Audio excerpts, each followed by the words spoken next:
โธติโลกัสมิงสัปปะสัตตานังพุทโธเศโธติโลกัสมิงสัปปะสัตตานังพุทโธเศโธ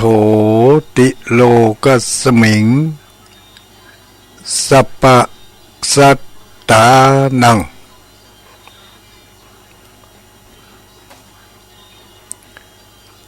ขอความนอบน้อมแด่องค์สมเด็จพระสัมมาสัมพุทธเจ้า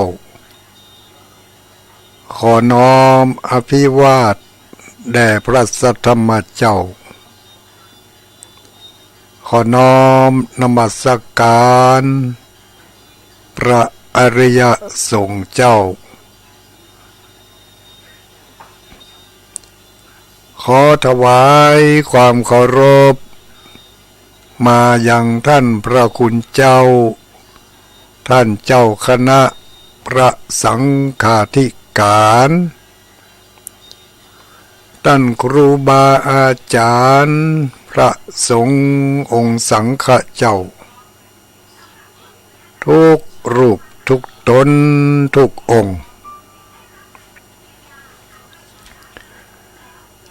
เจริญสุขเจริญพรสวัสดียามค่ำคืนมายังอุบาสกอุบาสิกาพุทธบริษัททั้งหลายทุกผู้ทุกคนทั้งคุณหญิงคุณชายผู้เฒ่าผู้แก่คนหนุ่มคนกำที่ได้เปิดเครื่องรับฟังอยู่ในเวลานี้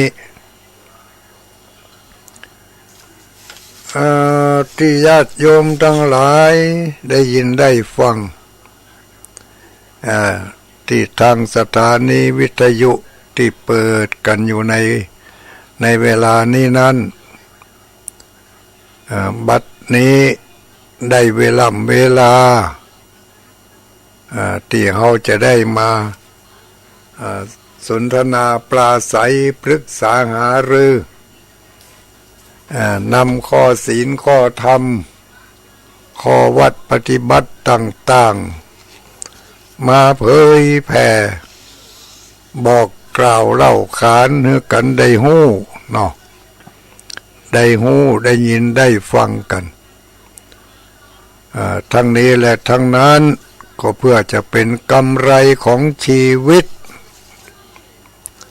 กำไรของชีวิตวันหนึ่งคืนหนึ่งผ่านไปเราเกิดมานี้เพิ่นบอกว่าเกิดมามีบาปเป็นทุนแล้วก็จะมีบุญเป็นกำไรไม่ใช่ทุกคนนะเพราะมันมีเพราะเพิ่นได้บอกไว้ว่าบางคนเกิดมาเพราะบาปส่งมาให้เกิดบาปส่งมาให้เกิดเป็นคนก็มีนะบางคนบุญส่งมาให้เกิดนี่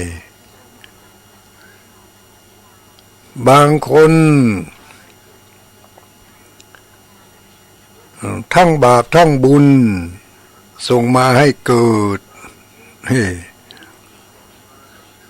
คนเขาก็เป็นอย่างนี้เนาะบางคนด้วยแรงของบุญส่งมาให้เกิดคนประเภทนี้นี่สบายตั้งแต่เกิดละเพราะบุญส่งมาอยู่ไปก็สบายจะเรียนหนังสือก็สบายเรียนจบแล้วก็ทำการทำงานก็ทำได้อย่างสบาย ได้ผลรับจากการทำงานตอบสนองดีไม่มีอุปสรรคผ่านโลดได้เลยอันนี้คนที่บุญส่งมาเกิดหรือว่าเกิดมาด้วยพลังของบุญด้วยอำนาจด้วยพลังของบุญบางคนก็เกิดมาด้วยพลังอำนาจของบาป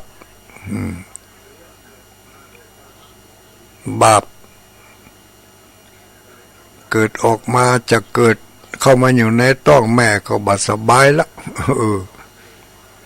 อย่าให้แม่นั่นบาสบายละเดือดร้อนเนาะ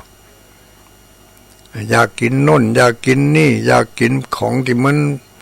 แปลกประหลาดที่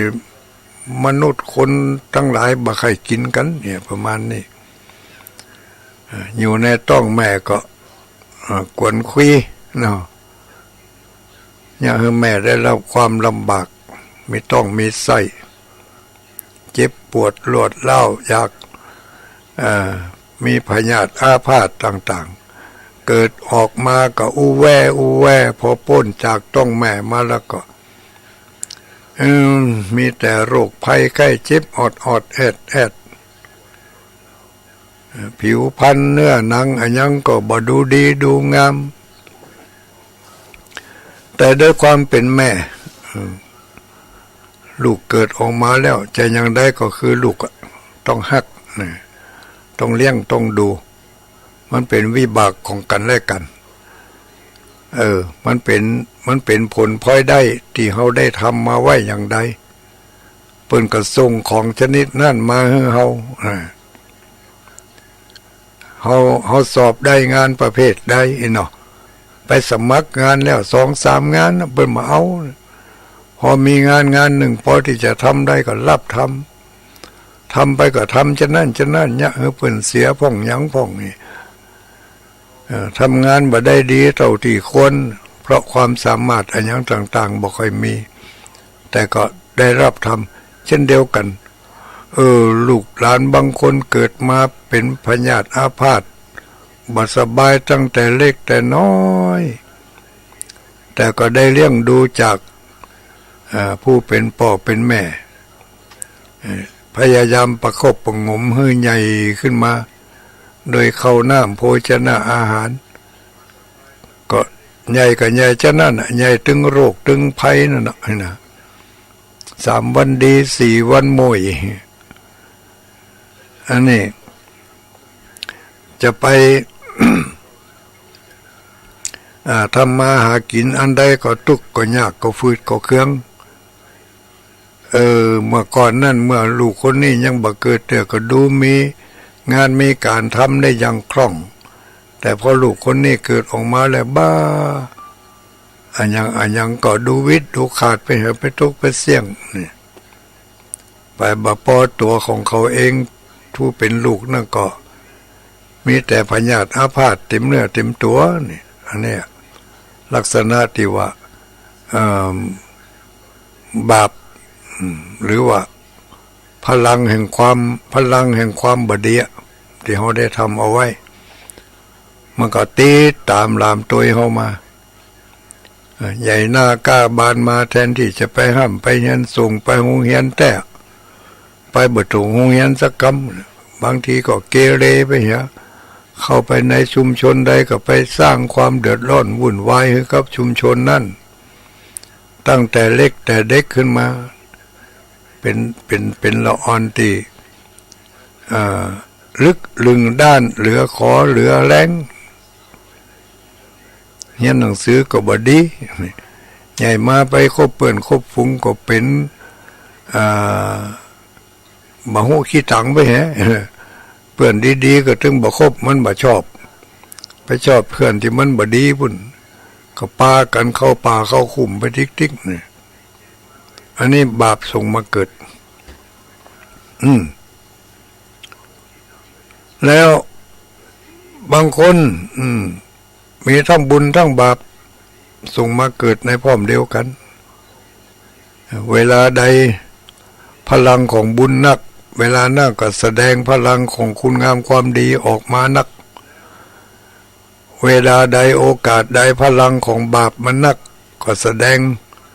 บทบาทหน้าที่ของบาปจักจุงนำไปสร้างความบดีสร้างความเดือดร้อนก็ยังหมัวเฮาตันทั้งหลายแหล่นี่แหละบางเตือก็ใจเป็นบุญบางเตือก็ใจเป็นบาปบางคนก็บอกว่าใครยะใครทำใครฆ่าใครแกงหมอนั่นหมอนี่คนนั่นคนนี้แต่ก็บ่ได้ยะได้ทำขึ้นบ่ได้ก็กลายเป็นมโนกรรมไปเนี่ยพลังของบาปมันจะดันให้เราได้ดันให้เราได้ไปสร้างสิ่งบดีเนาะ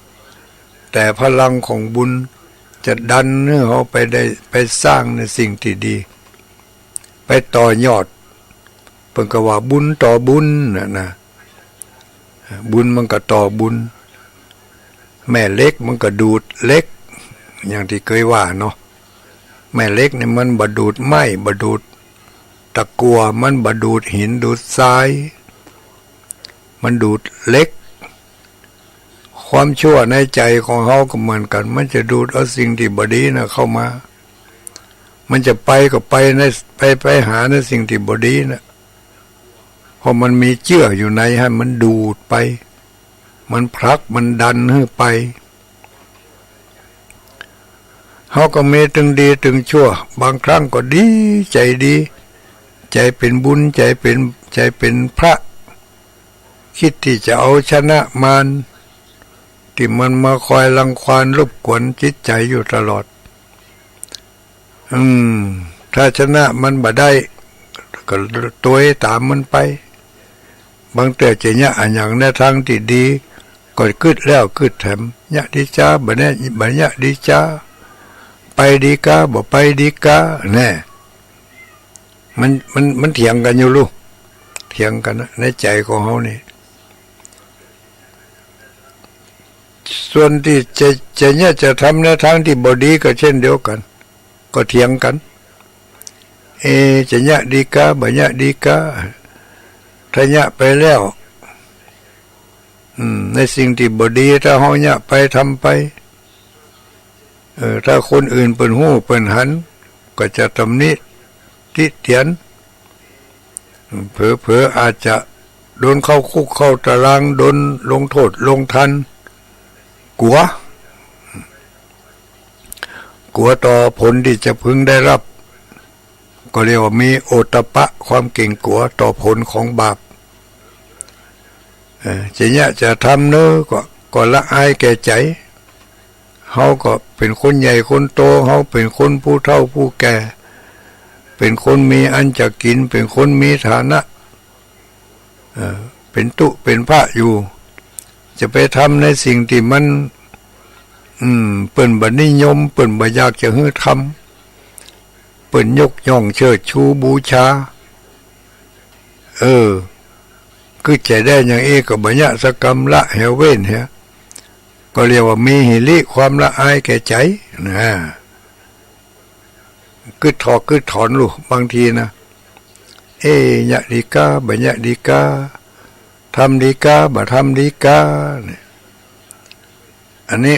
มันมีเป็นเรียกว่ามีทั้งบุญทั้งบาปเป็นเหตุเป็นปัจจัยที่เนี่ยเราได้เกิดมาเป็นคนนี่ที่เพิ่นถึงได้ว่ามีบาปเป็นทุนมีบุญเป็นกำไรที่ได้เกิดมาเนาะเกิดมาบัดเดี๋ยวนี้เอาละใครจะทำบุญจะต่อยอดต่อบุญให้มันได้นักขึ้นก็เป็นการคิดในสิ่งที่ดีขับมาแรงมาเสาะหาวิทยุมาเปิดฟังพอเหรอทุเจ้าตัวนั่นทุเจ้าตัวนี่เขาเล่ากันนะบ้านเหนือบ้านใต้ได้ฟังวิทยุฟังทุเจ้าตัวนั่นฟังทุเจ้าตัวนี่เปิดออกอากาศแล้วโอ้ม่วนดีหอกไว้ ได้ฟังข้อคิดเตือนจิตสะกิดใจเขาก็ลองไปฟังพอตีอย่างตั้งเวียงปะเป้านี่เมื่อคืนนี่มี3 สถานีนี่เต้าดูต่างฟังสถานี103.50ดอยหมอกเรดิโอทีมงานคุณโยมดารุณีนี่ก็ไปหลายอำเภอหลายจังหวัดอยู่เนอะไปแถวเมืองแปะเมืองน่านบุญนะเมืองน่านมีเครื่องทรงต่างหากนะทรงจากเวียงปะเป้าไปพุ่นนะเข้าไปเมืองน่านบุญนะมาเดี๋ยวนี้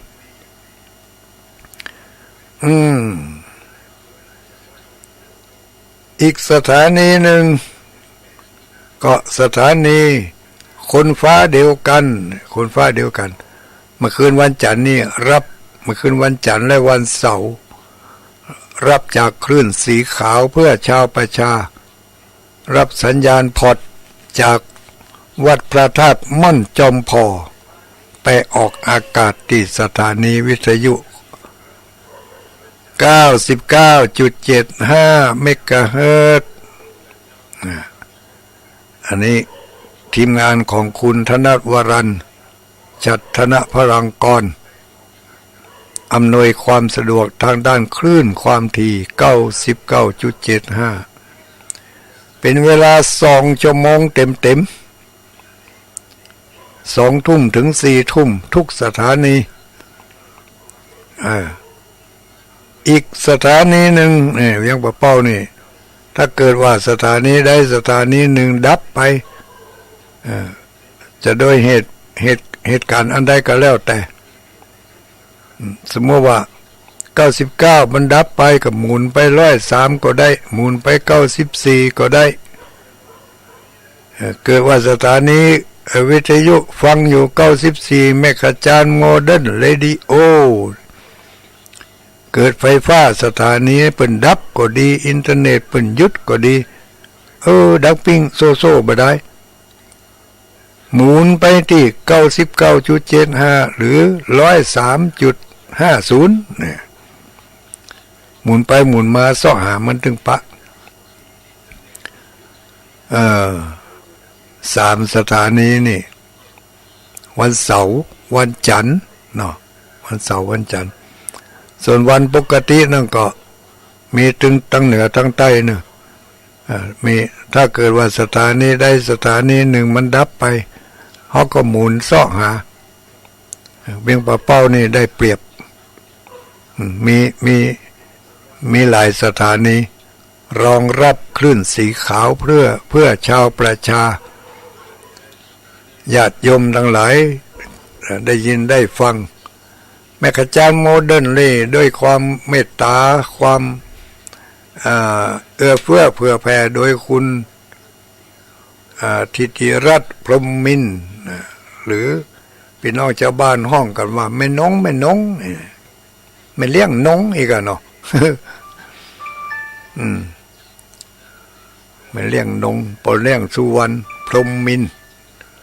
อันนี้แม่ขจารย์โมเดิร์น94.50พี่น้องตั้งเมืองฝางก็มาน้อยนะเนี่ยส่งไลน์มาแล้วเมืองฝางนี่ฟังจากวัดพระบาทอุดมนี่หลวงพ่อพระครูสุจิตานุรักษ์เป็นผู้อำนวยการ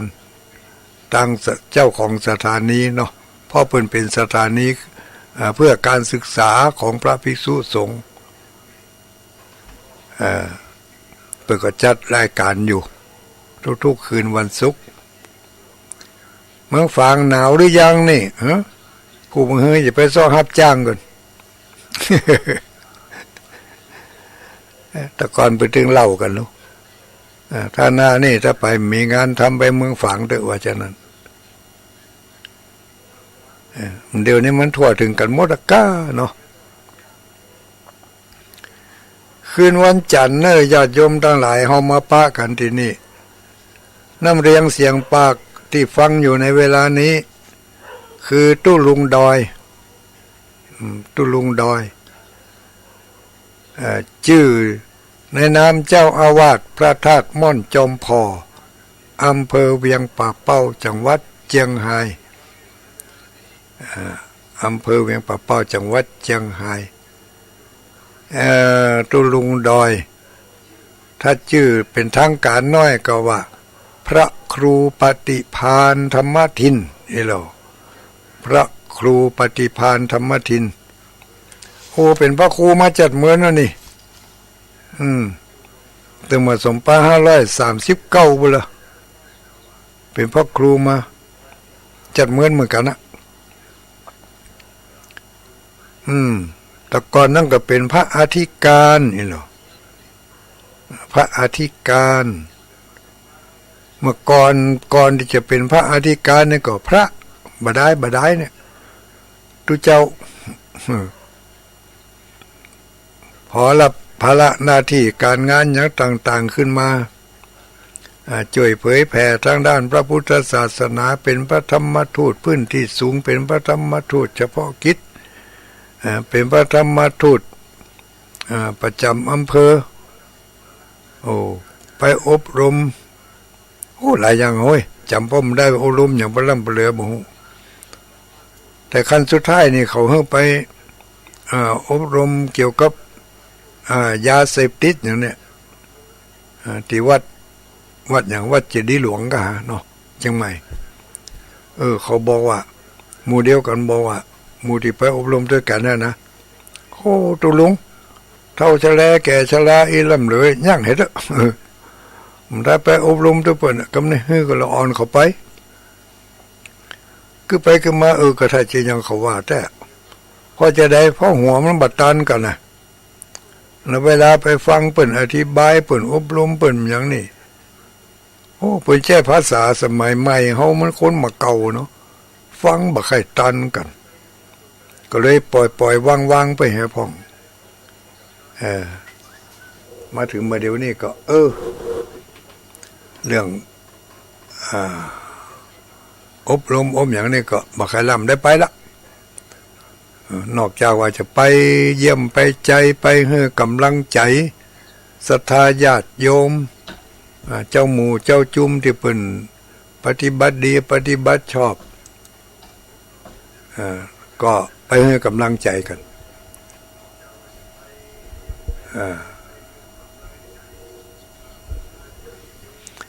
ก็ให้กำลังใจ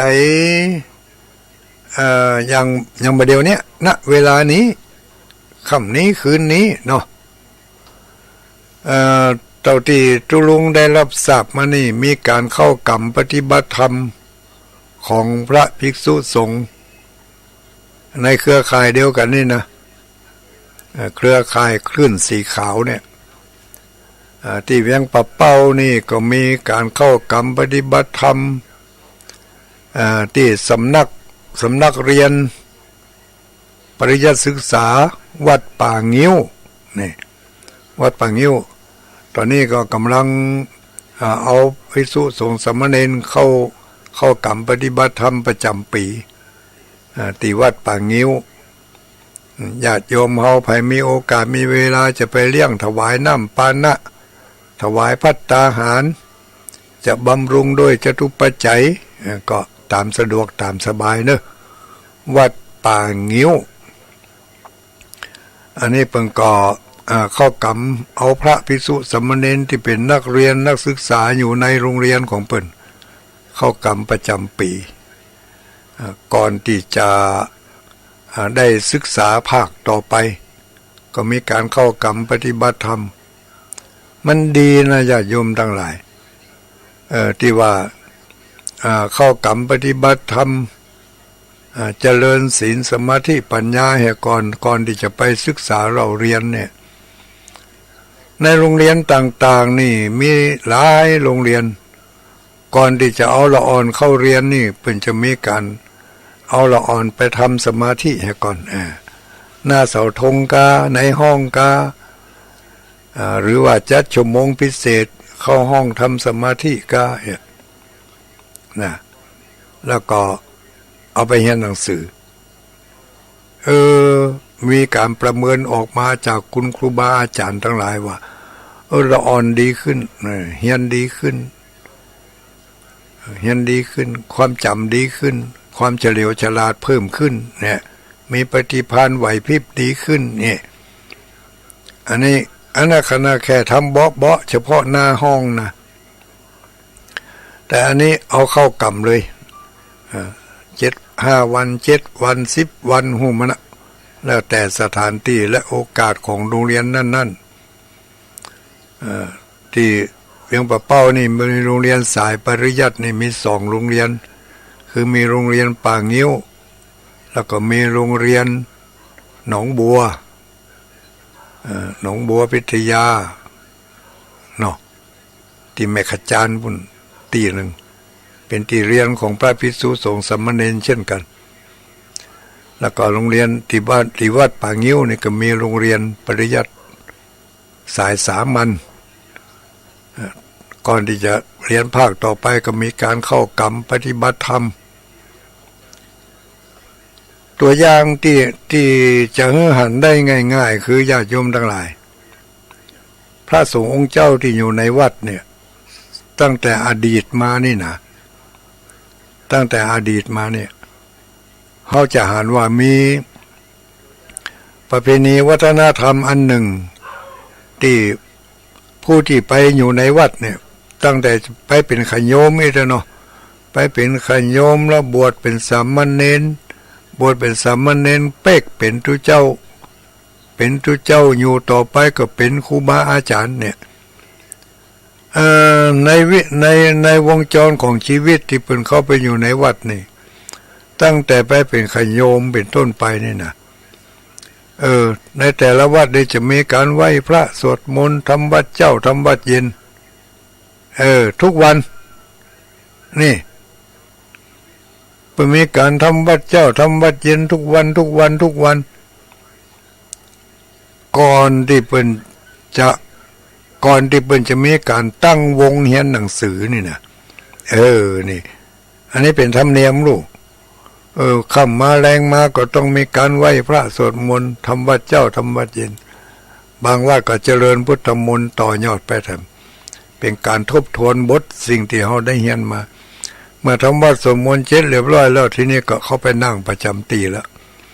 ที่ไผที่มันนั่งไหนนั่งหั่นพระปีเลี้ยงไปจะหมายไว้เฮ้วันนี้คืนนี้ท่องหนังสือเนอะท่องตั้งแต่นี้ไปถึงนี้นี่ท่องหนังสือขโยมพระน้อยกับป้ากันท่องหนังสือบางเตือก็เห็นตัวเมืองอาอีอีอูอูเอโอกะคะกะคะงะจะสะจะสะญะนี่บางทีก็ท่องบทสวดมนต์ตั้งแต่โยโสภะคะวาอะระหังสัมมาสัมพุทโธนี่สมมากเนี่ยบทโยโสนี่บ่เคยร่ำได้เฮียนกันนะเพราะว่าถึงได้ไปสวดอยู่แล้วถึงวันเฮียนพ่องมาเฮียนพ่องมันก็ถึงจำไปในตัวมันก็เริ่มเฮียนถ้าเป็นบทสวดมนต์ก็ตั้งแต่อย่างสัมพุทเทเนาะบทสวดมนต์สัมพุทเทตั้งแต่โยจักขุมาไปกันเนาะโยจักขุมาโมหะมาลาปะกะโตสามังวะพุทโธสุขโตวิมุตโตนะวันนี้คืนนี้เอา4 บรรทัดเนอะนี่ก็ท่องอยู่ฮะนะลืมไปลืมมาทีแรกก็อ่านจ้าก่อนโยจักขุมาโมหะมาละปะกะโตเอาเฮนะโยจักขุมาโมหะมาลาปะกะโตโยจักขุมาโมหะมาลาปะกะโตถ้าจำได้แล้วบอกรับถาว่าได้แล้วบอกก็ต่อไปสัมมังวะพุทโธสุขโตวิมุตโตสัมมังวะพุทโธสุขโตวิมุตโตทีนี้ก็เอามาต่อกันทำโยจักขุมาโมหะมาลาปะกะโตสัมมังวะพุทโธนี่ถ้า4 บรรทัดได้แล้วสบายแล้วไปเด็กมาสัก9 โมง10 โมงนี่เป็นจะนัดไปเรียกว่านัดไปเรียบแล้วลูกทบทวนทุกคนเรียบหนังสือ นี่ทุกเจ้ามาเก่าเฮาเป็นอย่างนั้นนะแต่ทุกเจ้ามาใหม่นี่มาหัวทุกเจ้ามาเก่าเป็นอย่างนั้นนะอย่างเช่นทุลุงเขานี่ถ้าถึง9 โมง 10 โมงมาเอาไปท่องเอาไปเรียบส่งหน้าทุกเจ้าพระปีเลี้ยงตนหนึ่งคุมลูกน้อง3-4 ตนนี่3-4 คนหมอนี่ท่องสวดเอาร้องท่องพอแล้วทุกเจ้าเพิ่นก็กำหนังสือฮะเอาหนังสือไปให้เพิ่นกำเขาก็ยกมือไหว้แล้วก็ท่องอันนี้ท่องให้เพิ่นฟังร้องท่องพอแล้วโยจังโกมามัวมาลาปังกันโตสัมมังวะพุทโธสุขันโตเอโมโตมาลาสัมปัสสะจบเนี่ย4 บรรทัดผ่านไปวันพุธเหมาะต่อจากนี้ไปแถมนัดไว้วันพุธคือมึงท่องตั้งแต่นี้ถึงนี่เนอะนี่ครับผมกราบเพิ่น3 ครั้งเสร็จเรียบร้อยแล้วก็นี่ก็เข้าที่นอนได้แล้วก็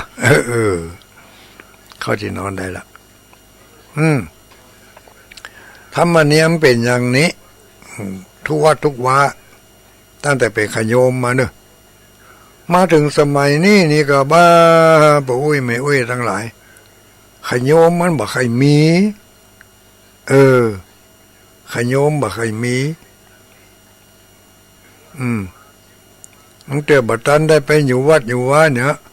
เป็นเรียกว่าบัดตันได้เอาไปอบบัดตันได้เอาไปอบบัดตันได้เอาไปอุกถึงเวลาเดือนเมษามาบอกประกาศรับสมัครบวชภาคฤดูร้อนนี่ไม่ได้เอาไปอุกไม่ได้เอาไปอบหรอกประกาศรับสมัครบวชภาคฤดูร้อนนักเรียนทั้งหลายก็ไปสมัครนี่พอสมัครก็เอาผ้าเหลืองเข้าห่มเลยเอาผ้าเหลืองเข้าห่มแทนที่จะไปท่องหนังสือหนังหามันได้แล้วลูกมันได้ผ้าเหลืองเร็วเลยก่อนนี้ใครบวชนี่ต้องเรียนหนังสือต้องไปอยู่วัดมันเหมือนไปขโยมเดี๋ยวนี้มันเป็นอย่างนั้นมันเอาแก๊สเขาใส่ในถังแล้วก็เอาผลไม้เขาใส่มัดยุกอุกแก๊สเพราะฉะนั้นมูติอุกแก๊สนี่ก็อย่างว่าเนอะจะที่ส้มก็ส้มจิลิดอ่ะเนี่ยจะเห็นมันหวานมันถึงเบาหวานพอมันสุกถึงเหี่ยวถึงม่านไปจากนั้นอ่ะมันไม่ใช่สุกเพราะอุกมันจะสุกเพราะอบมันจะสุกจากคำเก้ามาแต่ก็ต้องอดเอานะก็ยังดีที่ว่าเขายังได้ห่มผ้านุ่งผ้าเหลืองห่มผ้าเหลืองได้อยู่วัดอยู่ว่าปฏิบัติกวาดเพลแต่ก็ตั้งใจศึกษาเราเรียนอยู่ในโรงเรียนสายปริยัตินี่ก็จะว่าสอนกล่าวบวกรูปคูณหารอย่างเดียวเปิดก็ยังสอนศีลธรรมกรรมฐานกันอยู่นี่เป็นสอนอยู่ลูกมีหลักมีสูตรมีอย่างแต่ละปีก็มีการทดสอบในสำนักเรียนแต่ละสำนักบอกว่าจะเป็นสำนักเรียนที่ไหนหลักสูตรของธรรมะเพิ่งก็มาใจละใจขว้างก็ยังได้เฮียนอยู่นะอย่างที่วัดป่างิ้วเนี่ยเนาะก็มีการเข้ากรรมในเวลานี้นะคณะนี้กำลังนั่งภาวนากันอยู่ฮั่นเข้ากรรมปฏิบัติธรรมฮัลโหลว่าได้มันได้อย่างอีกอะ9304รบกวนเปิ่นดีนักรบกวนทำไมที่เวียงปะเป้านี่ได้ยินข่าวมีการเข้ากรรมปฏิบัติธรรมกัน1วัดป่างิ้วโอ้ว่าตะลามปามไปจัดนักจัดไก่2ที่สุสาน สุสานสุสานบ้านดงสุสานบ้านไหลนาสุสานบ้านไหลนานี่ก็อยู่ใกล้ๆกับวัดพระธาตุม่อนจอมพอนี่แหละสุสานบ้านไหลนาถ้าทางตรงไปนี่ก็ประมาณสักกิโลกว่าเนาะก็เป็นเครือข่ายของวัดพระธาตุม่อนจอมพอนี่แหละเมื่อ2 ปีก่อนท่านทั้งหลายคงจะได้ยินที่วัดที่รายการของเขารายการวันจันทร์นี่นะเมื่อคืนวันจันทร์เนี่ยได้ประกาศประชาสัมพันธ์ขอเชิญชวนรับเป็นเจ้าภาพช่วยกันสร้างเมนที่เผาศพนี่นะสร้างเมนที่เผาศพอันนั้นแหละสุสานแห่งนั้นเมื่อสร้างเมนที่เผาศพเสร็จเรียบร้อยแล้วโอ้บุญมาวาสนาทรงอย่างใดกับโมโหเพิ่งก็ไปน้ำแม่ลาวมันแห้งแล้วลูกมันถึงฤดูแล้งมาน้ำแม่ลาวมันเขินมันแห้งกับไปปะใส่ต้นไม้จะเขียนนะโปโทต้นอ้อมบะจอดขวางทึ่งเนื่องอยู่กลางแม่น้ำเขาก็ปั้นกันไปขุดออกมากะเอาแมคโครเอาอย่างไปขุดออกมาได้ต้นจะเขียนต้นบะเล็กบะเล่นยาวเป็น10 กว่าเมตรเอาแม่โคขวดออกมาเดี๋ยวนี้ก็เอามาไว้ฮันลูกเอามาไว้เป็นที่ระลึกต้นไม้มันใหญ่ขนาดนักเอามาตั้งไว้ฮันที่ตั้งหลังเมนใหม่ที่แปลงแล้วนั่นน่ะแล้วทีนี้ก็มีเจ้าภาพนิวต่อมาแถมปีแล้วไปเนี่ยปี64เนี่ย65เนี่ยที่แล้วไปเนี่ย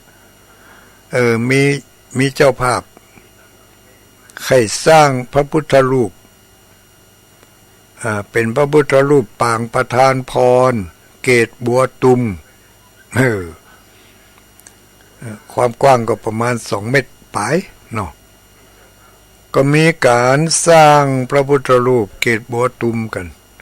พระพุทธรูปทันใจเกศบัวตุมสำเร็จเรียบร้อยไปดีมาปีที่ผ่านมานี่ฤดูฝนที่ผ่านมาเนี่ยเดี๋ยวก็น้ำนองเดี๋ยวก็ฝนตกเดี๋ยวก็น้ำนองเดี๋ยวก็ฝนตกหำพระพุทธรูปหำพระเจ้าแล้วก็ต้องปื้นก่อนน้ำนองน้ำนองจะท่วมแรงบ่ท่วมแรงบ่ถึงกับท่วมเก่าค่อยยกสูงขึ้นหน่อยก็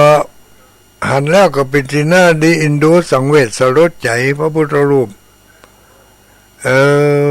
ตากฝนอยู่ปื้นก็ไม่ศรัทธาญาติโยมทั้งหลายผู้หลายคนก็พากันตกลงปลงใจกันว่าปีนี้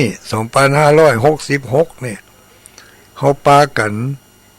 มุงหลังคาให้เปิ้นเหียบ่มุงหลังคาให้เปิ้นเหียมาเดี๋ยวนี้เจ้าภาพที่ช่วยกันมุงหลังคานั่นก็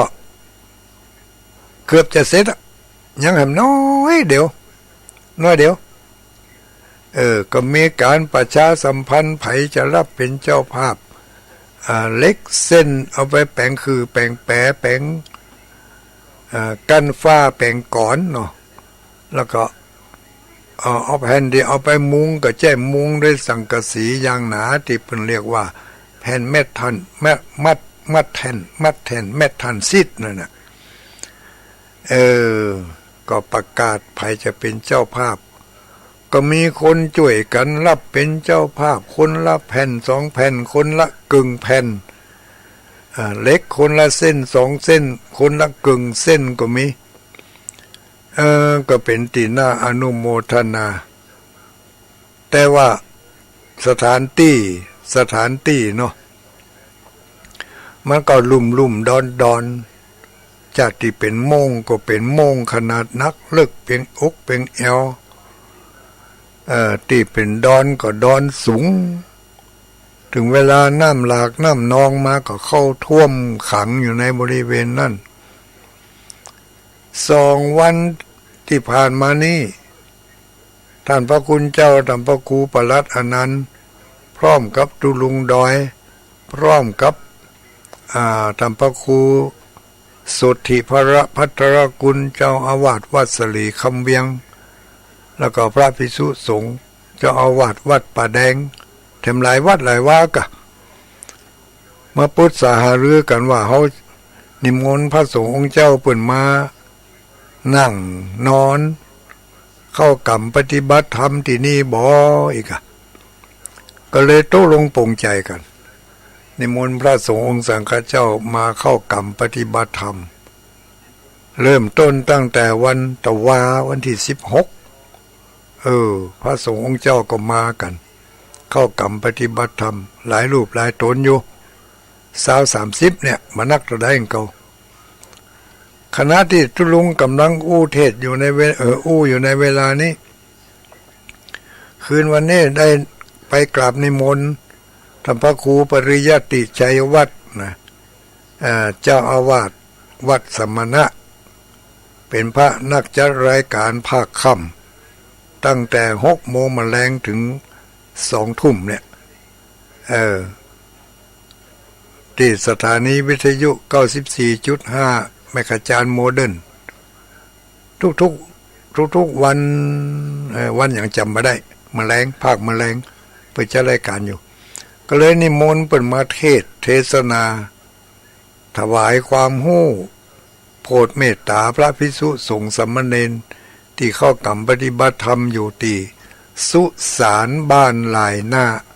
ณเวลาค่ำคืนนี้ณเวลานี้ตุลุงดอยกับบ่ได้ไปอยู่รวมเทศกรรมเข้ามานั่งอู้คนเดียวในห้องนี่มันจะอู้คนเดียวก็ว่าอู้ตัวตุลุงแก้ว อันนี้สถานที่ได้ยินข่าวเนี่ยเข้ากรรมอันนี้ก็ลืมบอกข่าวดีญาติโยมทั้งหลายข่าวดีอันนั้นก็คือสถานเข้ากรรมปฏิบัติธรรมที่บ้านลายหน้ามีการถมดินที่โมงที่มันเลิกนั่นนะบอยากจะให้น้ำมันขังมันผ่านเพราะว่าต่อไปถ้าห้องบถมดินท่านั่นนี่น้ำมันจะไหลผ่านแล้วก็จะเป็นห้องลึกไปทิกจะเป็นอันตรายเขาก็มาปรับสถานที่ให้มันเหมาะมันดีก็โดยการจ้างรถเปิ่นมาขนดินเอาไปถมจ้างรถขนดินไปถมดินที่เปิ่นไปขนนั่นมีผู้บริจาคดินนี่สำหรับดินนั่นมีผู้บริจาคเป็นเนื้อเป็นดินอย่างดีดินลูกลังพร้อมที่จะบดอัดเป็นถนนก็ได้ดินดอยดินแข็งมันเป็นดินในบ้านของเพิ่นก็เลยเอาดินนั่นถวายคือซ่อรถไปลากเอาเนี่ยอันนี้ก็รถก็ซ่อเอารถหมู่คณะสัตยาติโยมหมู่ที่เคยอยู่ด้วยกันกินด้วยกันเนี่ยขอการน้ำมูกน้ำมันกาคนขับกาอย่างเหี้ยเที่ยว200บัดเดี๋ยวนี้ได้ไปแล้วประมาณ170 กว่าเที่ยวก็หาเสี่ยงสตางค์ไปอยู่30,000 ปลาย30,000 ปลายนี่30,000 ปลายนี่เป็นก้าดินที่ก้าลากดินนะก้าลากดินเอาไปถมแต่ว่ายังบ่เพียงพอเด้อเนอะยังบ่เพียงพอเด้อก็ถือโอกาสนี้บอกข่าวเนาะบอกเล่าข่าวการให้กันฟังเพื่อว่ามีผู้ที่เปิ่นมีจิตศรัทธาอย่างกับที่ผ่านมาน่ะนะใครจะร่วมเป็นเจ้าภาพถวายดินถวายดินถมถวายดินถมที่สาธารณะสุสานบ้านลายหน้าอันนี้ดั้มละ200ก็แล้วกันเที่ยวละ200ใครจะเป็นเจ้าภาพก็เจอเนอะ เที่ยวละ200จะติดต่อมาที่ตุลุงดอยนี่ก็ได้นะติดต่อมาที่ตุลุงดอยนี่ก็ได้ตุลุงดอยก็รับเป็นสื่อกลางอำนวยความสะดวกให้กับสถานที่แห่งนั้นเนาะเพราะว่าเป็นหมู่บ้านศรัทธาญาติโยมเดียวกันเนี่ยเมื่อเดี๋ยวนี้มีการเข้ากรรมปฏิบัติธรรมอยู่จะไปสิ้นสุดเอาในวันที่20เนี่ยญาติโยมทั้งหลายวันที่21เนาะไปสิ้นสุดเอาวันที่21ปีก่อนนั่นเขาประกาศรับเป็นช่วยกันสร้างเมนที่เผาศพก็เป็นอันเสร็จเรียบร้อยไปถ้าหากว่าจะติดต่อรับเป็นเจ้าภาพอาจจะเป็นเจ้าภาพดินถมเจ้าภาพดินนั้นมีแล้วคือเปิ่นถวายดินแล้วแต่เจ้าภาพจ้างรถขนมันก็ไก่นักแกอยู่นะขนจากบนดอยไปลงไปทั้งปุ่นติดต่อได้ที่พระครูปลัดอนันต์สุนทราจาโรเบอร์โทรศัพท์0871848293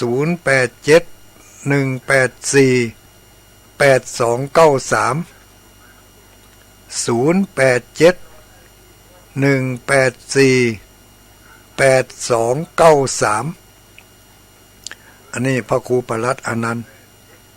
สำหรับตุลุงดอยก็เบอร์มันอย่างเดียวเอาเบอร์นี้ก็แล้วกันเอาเบอร์สถานีนี่แหละนี่จะเปิดล่าไว้เนอะเบอร์สถานีเนี่ยมันจะได้จำง่ายดีถ้าเอาเบอร์อื่นเราจะจำยากทั้งหมดอันนี้ที่สำหรับที่สุสานบ้านไหลนามีการถมดินอีกที่หนึ่งเกือบจะบัดตันญาติโยมทั้งหลายอีกที่หนึ่งการเข้ากรรมเหมือนกันเข้ากรรมปฏิบัติธรรมเริ่มในคืนวันนี้เป็นต้นไปอันนั้นก็คือที่วัดแม่ห้องไคตำบลแม่โป่งอำเภอดอยสะเก็ดจังหวัดเชียงใหม่อันนี้ตุลุงก็ไปยืมมา2 เตือนละถ้าเจ้านี่ก็ไปเตือนหนึ่งแล้วก็ไปยืมไปใจไปพอไปกอยวันที่20นี่ก็จะไปยืมไปร่วมทำบุญก็เปิดทำกรรมนี่ก็มีการเข้ากรรมปฏิบัติธรรมเช่นกันที่วัดแม่ห้องไควัดของท่านพระครูชลทานพิทักษ์ที่เปิ้นจัดรายการสถานีวิทยุภาคเจ้าในคลื่นสีขาวของเขาเนี่ยนะคลื่นสีขาวของเขานี่เวลา5 โมงถึง6 โมงนะเวลาเมื่อเจ้า5 โมงถึง6 โมงคลื่นเขาเนี่ยคลื่นที่ท่านทั้งหลายได้ฟังอยู่เนี่ยแต่ที่เวียงปะเป้านี่แหมขึ้นเนอะเวียงปะเป้านี่ที่ 90.00 เมกะเฮิรตซ์ดอยหมอกเรดิโอเวียงปะเป้าเรดิโอทีมงานของคุณโยมดารุณีน่ะภาคเจ้าอันนี้ก็มีการเข้ากรรมปฏิบัติธรรมเช่นเดียวกันที่วัดแม่ห้องไคอันนี้ก็ตุลุงกับคณะพระนักจัดรายการจะไปร่วมงานกับเปิ่นในวันที่20เนี่ยวันที่20เพราะว่าวันที่20นี่เปิ่นจะมีการทำบุญประจำปีเนาะทำบุญประจำปีของวัดแม่ห้องไคทำบุญประจำปีของวัดแม่ห้องไควันที่20ปะกันเนยญาติโยมทั้งหลายวันที่20เวลาก็ประมาณสักเนี่ยไปกินข้าวตอนกันที่หั่นมีซอด้วยนะวันที่20นี่เพราะเพิ่นออกกรรมแล้วลูกเนาะออกกรรมก็เอาซอจัดซอเอาให้ญาติโยมทั้งหลายได้ยินได้ฟังที่วัดแม่ห้องไคตำบลแม่โป่งอำเภอดอยสะเก็ดพี่น้องดอยสะเก็ดก็ไปร่วมกันเนอะไปร่วมกันนักๆหลาย เนาะอันนี้เขาก็ไปจะได้ไปทำบุญทำกุศลด้วยกันวัดแม่ห้องไคร้วันที่20ตั้งแต่วันนี้ตั้งแต่วันที่16เนี่ยเป็นต้นไปจนถึงวันที่20แล้วบ้านดงบ้านลายหน้าอันนี้ก็วันที่16นี่ไปถึงวันที่20เหมือนกันโดยประมาณนั้นน่ะพร้อมกันพอดีแล้วก็วัดป่างิ้วอันนี้ก็วันที่ตะวานะกันวัดป่างิ้วถ้าจะเริ่มตะวาวันที่15ถึงวันที่19กันเนาะถึงวันที่20เหมือนกัน15ถึงวันที่19ถึง 2-3 ตีเนี่ยญาติโยมสะดวกที่ไหนไปที่หั่นแล้วก็ไปร่วมทำบุญทำทานด้วยกันทำบุญทำทานนี่มันจะเป็นจุดที่ยากให้เราได้มีความสุขมีความสบายเพิ่นถึงบอกแล้วว่าทำทานทำบุญด้วยการให้ทานจะนำมายังทรัพย์สมบัติอันมั่นคงมีสมบัติเกิดขึ้นอย่างเนืองนองนี่นะ